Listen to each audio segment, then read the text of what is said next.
जाता है। एक बात बताइए बच्चे, कौन? राम। अगर राम लिखा है तो राम की जगह कौन स्कूल मैंने बोल दिया? राम। तो राम की जगह क्या हो जाएगा? सेंटेंस के लास्ट में क्या है? और वर्ब में क्या है? तो मैंने कहा था वर्ब फाइंड आउट करने का एक तरीका बताया था। दुनिया के किसी कोने में वर्ब लिखी मिल जाए, उसके हमेशा लास्ट में क्या मिलेगा? कोई भी वर्ब लिखी मिल जाए, उसके सबके लास्ट में क्या मिलेगा? ना। बताओ, जाता होता है कि जाना होता है? खाना होता है कि खाता होता है? जा रहा हूँ ये जाना होता है, ये सोचना होता है, ये लिखना होता है। लिखना, सोचना, बैठना, उठना, रोना, धोना, जितने भी वर्ड है सारे वर्ड में बेटा सबके लास्ट में क्या आता है? ना। यानी दुनिया के किसी कोने में चले जाइए, वर्ड में हमेशा क्या मिलेगा?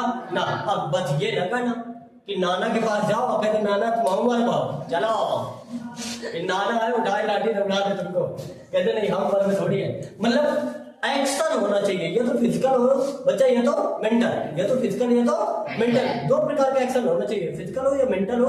उसके लास्ट में ना आए तो समझ जाइए वर्ब है। तो एक बात नहीं है, राम के बाद मैंने क्या लिख दिया बेटा? गो। क्या लिख दिया? गो। बच्चा कहाँ जाता है? स्कूल जाता है तो हमने क्या लगा दिया? To school. टू स्कूल क्यों लगाते हैं? जीवन में किसी ने नहीं बताया होगा, मैं बता दे रहा हूँ। स्कूल एक नाउन होता है बच्चा। क्या होता है? नाउन। और नाउन से रिलेशन बताने के लिए हमेशा कौन प्रयोग किया जाता है? प्रीपोजिशन। कौन बच्चा? अगर प्रीपोजिशन यूज किया जाता है तो प्रीपोजिशन रिलेशन बता रहा है, और टू हमेशा उस जगह काम आता है, हमेशा ये जोड़ने का काम करता है। किसका काम करता है? जोड़ने का काम करता है। और तो देखिए क्या कह रहा है, कहीं से हटे और कहीं आप गए तो ये जोड़ने का काम कर रहा है, तो आप टू लगाइए। लेकिन अभी कहेंगे सर हमारा सेंटेंस तो गलत है। मैंने कहा हाँ बच्चा, राम कैसा है? सिंगुलर। कैसा बच्चा? और वर्ब हमने कैसी लगा दी है? प्लूरल। कैसी लगा दी है? तो ये क्या हो गया? गलत। क्या हो गया? तो मैंने आपको एक बात बताई, मैंने कहा था सब्जेक्ट ने शादी करी है किससे? वर्ग से। सब्जेक्ट ने शादी करी है किससे? जब सब्जेक्ट ने शादी करी है वर्ग से, और उसने कहा हे पति परमेश्वर जैसे तुम वैसे हम। अगर तुम सिंगुलर तो हम भी सिंगुलर, और तुम प्लूरल तो अब बस ये न कहने कि रास्ते में हम चले जा रहे हो, किसी को देखा कहना हमने तो देख लिया तुम नहीं देखना, ये काम नहीं होना चाहिए। मतलब दोनों को इक्वली होना चाहिए। तो इसने कहा कि अच्छा ठीक है।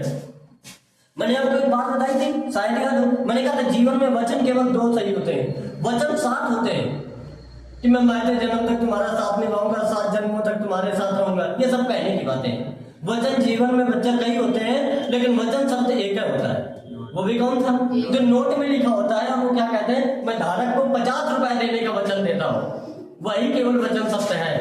बाकी आप कहें कि नहीं मैं 7 जन्म तक साथ निभाऊंगा, एक जन्म का ठिकाना नहीं है, 7 जन्म कैसे सकता है कि नहीं? तो ये वचन, और वचन इंग्लिश में आपको बताया था 2 होते हैं, सिंगुलर और प्लूरल। पर्टिकुलर वन की बात करें तो सिंगुलर, और एक से ज्यादा की बात करें तो प्लूरल। लेकिन एक बात और बताइए, संस्कृत में वचन 3 होते हैं, एक वचन, द्विवचन और बहुवचन। तो एक बात बताइए, ये क्या कह रहा बच्चा? बुक से इज लगाएंगे या आर लगाएंगे?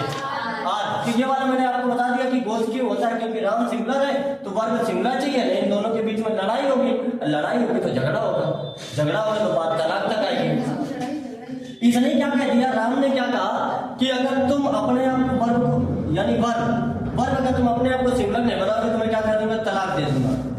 तो ये बेचारा क्योंकि जानता था तलाक के बारे में, इसने 2 बार तो कहा तलाक तलाक तलाक, लेकिन तीसरी बार नहीं बोला, 2 बार ही बोल पाया, तीसरी बार इसने अपने आप को सिंगुलर कर लिया। तो सिंगुलर सब्जेक्ट के साथ सिंगुलर वर्ब, और प्लूरल सब्जेक्ट के साथ प्लूरल वर्ब। ये वर्ब कैसी, सब्जेक्ट कैसा है? प्लूरल। कैसा बच्चा? अगर प्लूरल है तो बुक्स, यहाँ पे इज नहीं होगा, क्या होगा? अब बच्चे ये क्या लिखा? हमारी सबसे अच्छे, तो बच्चा बुक्स आर। लाओ यार, उसको पहले मैं बात कर लूं इससे।